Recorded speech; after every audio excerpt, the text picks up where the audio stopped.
আত্মস্বীকৃত মুনাফিক, স্বঘোষিত মুনাফিকই করলো, এরপরে কিভাবে তারা তাদের এই দেশের মানুষকে শাসন করার লেজিটিমেসি থাকতে পারে, এটা আমার বুঝে আসে না। যে যদি তোমার লজ্জা না থাকে তাহলে তোমার দ্বারা পৃথিবীতে সব ধরনের কাজই করা সম্ভব। হেন কোনো অপরাধ নেই নির্লজ্জ ব্যক্তি যেটা করতে পারে না। এই জন্য আল্লাহ রসুলের মৌলিক শিক্ষার মধ্যে এই নির্লজ্জতাকে রোধ করার জন্য অনেক গুরুত্ব দেওয়া হয়েছে। এই কথাটা এই জন্য বলছি, আমি জানি না যে একটা রাষ্ট্রীয় দায়িত্বশীল বা যারা নির্বাচিত ব্যক্তিবর্গ, ক্ষমতাসীন মহল, তাদের মূল বা একেবারেই প্রতিনিধিত্বশীল চেয়ার থেকে যখন বলা হয় এই কথা যে আমরা শুধু নির্বাচনটা আদায় করার জন্য এই জুলাই সনদে স্বাক্ষর করেছিলাম, আমরা শুধু নির্বাচনটুকু আদায় করার জন্য এতদিন ঐক্যমত্য কমিশনে গিয়েছিলাম। আমাদের তো আসলে ঐক্যমত্যেরও কোনো ইচ্ছা ছিল না, আমাদের সংস্কারও কোনো ইচ্ছা ছিল না, আমাদের তো শুধু ইচ্ছা ছিল যে কোনোভাবে নির্বাচন করে ক্ষমতায় যাওয়া। এই কথা যদি একটা শাসক মহলের প্রতিনিধিত্বশীল ব্যক্তিরা বলতে পারে, তো আমার কাছে তো আমার মনে হয় যে আকাশ ভেঙে পড়ার মতো। এটা কিভাবে সম্ভব?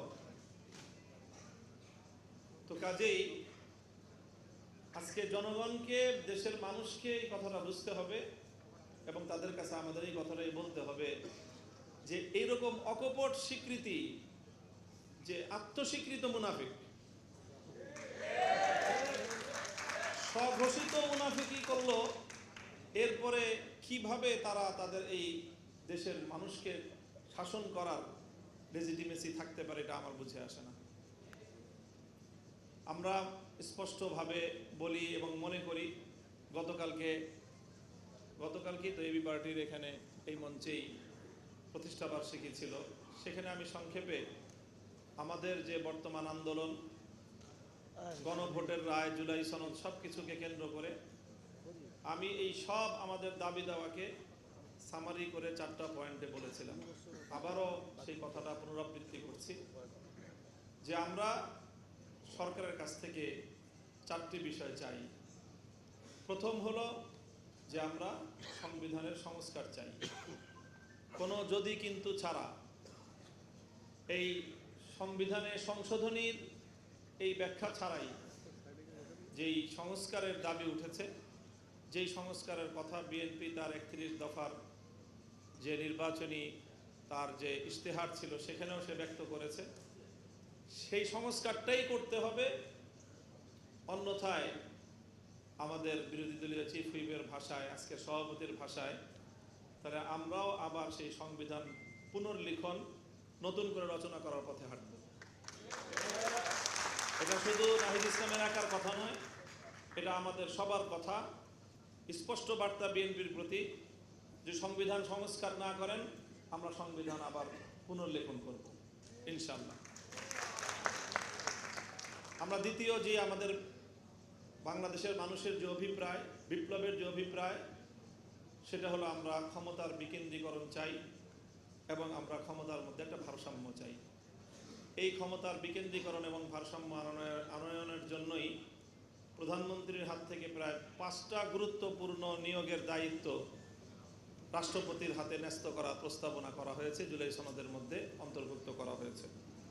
মানবাধিকার, তথ্য, আইন এই কমিশনগুলোর এবং বাংলাদেশ ব্যাংকের ও এনার্জি রেগুলেটরি কমিশনের এই জায়গাগুলোতে রাষ্ট্রপতির হাতে নিয়োগের দায়িত্ব অর্পণ করা হয়েছে।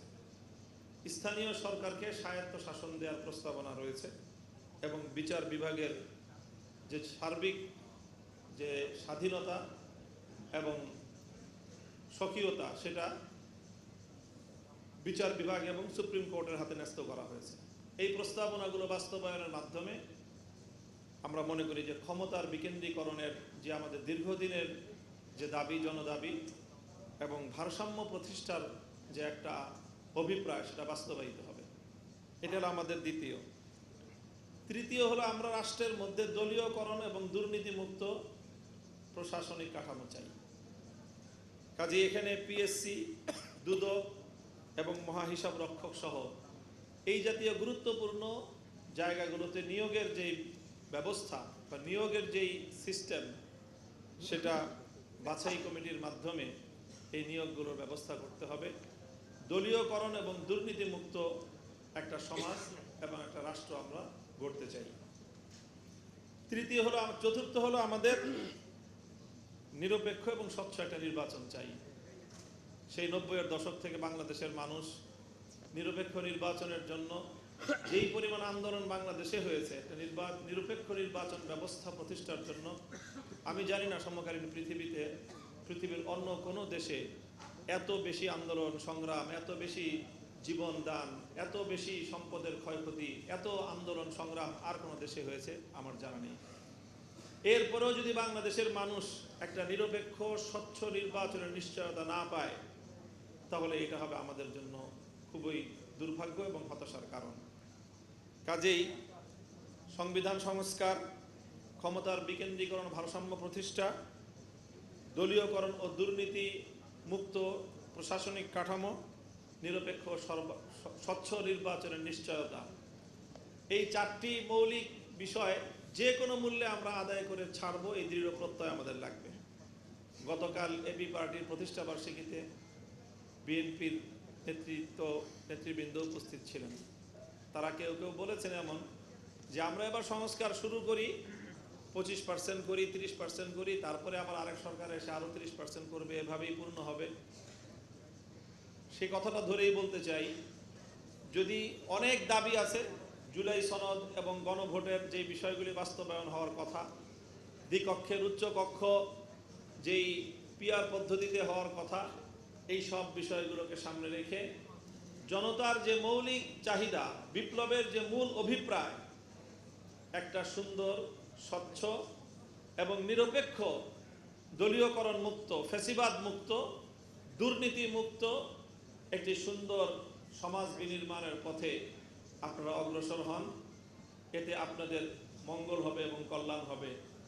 আর না হলে এর পরের যে বিপ্লবটা হবে, সেই বিপ্লবের মধ্য দিয়ে বিএনপি ইতিহাসের আস্থা করে নিক্ষিপ্ত হয়ে যাবে। কাজেই আমরা ধীরে ধীরে জাতির কাছে আমাদের বার্তাগুলো পৌঁছানোর মধ্য দিয়ে আমরা বিপ্লবের প্রস্তুতি গ্রহণ করব। আসসালামু আলাইকুম।